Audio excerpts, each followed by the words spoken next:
नमस्कार, आप देख रहे हैं भारत की सच। सोचिए, संसद के अंदर एक ऐसा पल जब सत्ता की सबसे मजबूत माने जाने वाली जोड़ी अचानक लड़खड़ा जाए, जब एक बिल जो गेम चेंजर माना जा रहा था वही बिल उनके लिए सबसे बड़ी हार बन जाए और उसी हार को कोई नेता चुनावी हथियार बना ले। तो क्या सिर्फ राजनीति है या आने वाले बड़े बदलाव का इशारा? कहानी शुरू होता है दिल्ली से, सांसद के उस हाल से जहां हर शब्द इतिहास बनता है और हर हार एक नई लड़ाई का जन्म देती है, जहां मोदी और अमित शाह जिनकी जोड़ी पिछले कई दशक से भारतीय राजनीति पर हावी रही है, पहली बार ऐसा झटका खाती है जब उनका लाया गया बड़ा बिल गिर जाता है। विपक्ष एकजुट होते हैं और सत्ता की रणनीति धरी की धरी रह जाती है। लेकिन असली खेल यहाँ खत्म नहीं होता है। असली खेल शुरू होता है पश्चिम बंगाल की जमीनी पर, जहां पर कोलकाता की मार्ग हवा, चुनावी नारों की गूंज और मंच पर खड़ी ममता बनर्जी, यानी जिसे दीदी कहा जाता है, जिनकी आवाज में इस बार सिर्फ भरोसा नहीं बल्कि एक खुली चुनौतियां भी आ रही हैं। वो सीधे कहती हैं, अब मोदी शाह के आखिरी दिन आ चुके हैं। ये सिर्फ एक बयान नहीं था, ये एक सिग्नल था, एक पॉलिटिकल अटैक है जो सीधा दिल पर किया गया है। हुगली की उस रैली में भीड़ सिर्फ सुन नहीं रही थी, वो हर शब्द को पकड़ रही थी, क्योंकि ममता बनर्जी ने उस संसद वाली हार को बंगाल के चुनाव से जोड़ दिया है। उन्होंने यह नैरेटिव बना दिया कि दिल्ली में जो हुआ वही अब बंगाल में दोहराया जाएगा। और यहीं से कहानी में ट्विस्ट आता है। जिस बिल को बीजेपी अपना ट्रम्प कार्ड मान रही थी, वही बिल अब उनके खिलाफ इस्तेमाल कर रही है। और डिलिमिनेशन का मुद्दा, महिला आरक्षण का मुद्दा और उसमें छुपा राजनीतिक गणित, ममता बनर्जी इससे एक साजिश के आमतौर पर पेश कर रही है। वो कहती हैं कि यह सिर्फ एक बिल नहीं है बल्कि राज्यों को तोड़ने की चाल भी है। भीड़ में खड़े लोग कुछ समझ रहे हैं, कुछ सिर्फ माहौल में बह रहे हैं। लेकिन एक चीज साफ है, चुनाव अब सिर्फ विकास या वादे का नहीं रहा, यह डर और भरोसे की लड़ाई बन चुका है। इसी बीच एक और बड़ा आरोप, 91 लाख नाम वोटर लिस्ट से गायब, हजारों लोग डाउनफुल घोषित, हर सीट पर हजारों वोट का फर्क। अगर ये सच है तो यह सिर्फ आंकड़े नहीं बल्कि पूरे चुनाव की दिशा बदल सकते हैं। और सवाल में उठता है, क्या यह सब प्लानिंग का हिस्सा है या सिर्फ एक राजनीतिक नैरेटिव है? दूसरी तरफ बीजेपी भी चुप नहीं है, वो धरा के धरा बैठी नहीं है, उसकी भी रणनीति अलग है।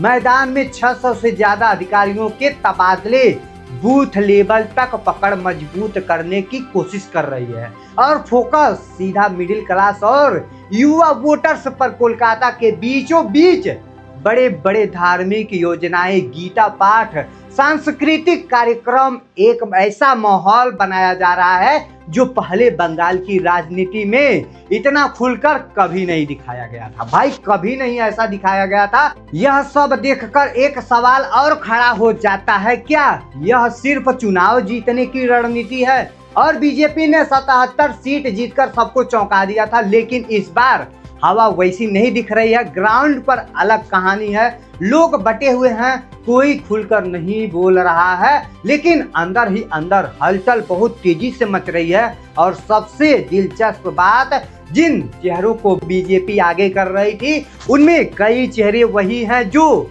अभी भी तृणमूल का हिस्सा थे। अब सवाल सिर्फ जीत का नहीं, अस्तित्व का है। और इस पूरी कहानी में हर दिन एक नया मोड़ आता है, हर बयान एक नया बवाल खड़ा कर जाता है, क्योंकि बंगाल की जमीन पर इस बार सिर्फ चुनाव नहीं हो रहा है, यह एक ऐसी लड़ाई है जिसमें हार सिर्फ वोटों की नहीं, खास की भी हो गई है। और अभी सबसे बड़ी सवाल यही है, क्या ममता बनर्जी इस हमले को झेलकर अपनी जमीन बचा पाएगी या फिर बीजेपी इस बार वो कर दिखाएगी जो पहले कभी नहीं हुआ?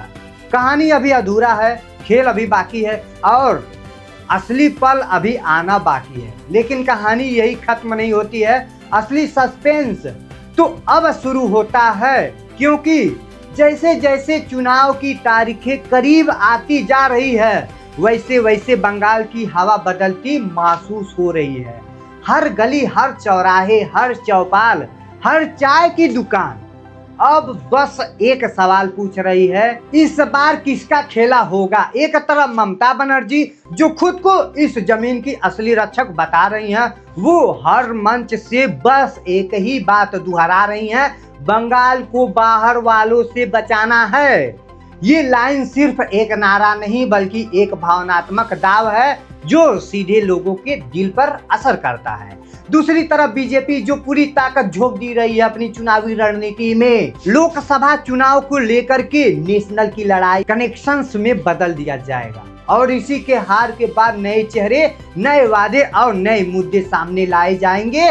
लेकिन असली खेल पर्दे के पीछे चल रहा है। सूत्रों की माने तो बूथ मैनेजमेंट से लेकर सोशल मीडिया तक हर स्तर पर माइक्रो प्लानिंग की जा रही है। हर वोटर्स तक पहचानने की कोशिश, हर नाराजगी को मौका में बदलने की रणनीति।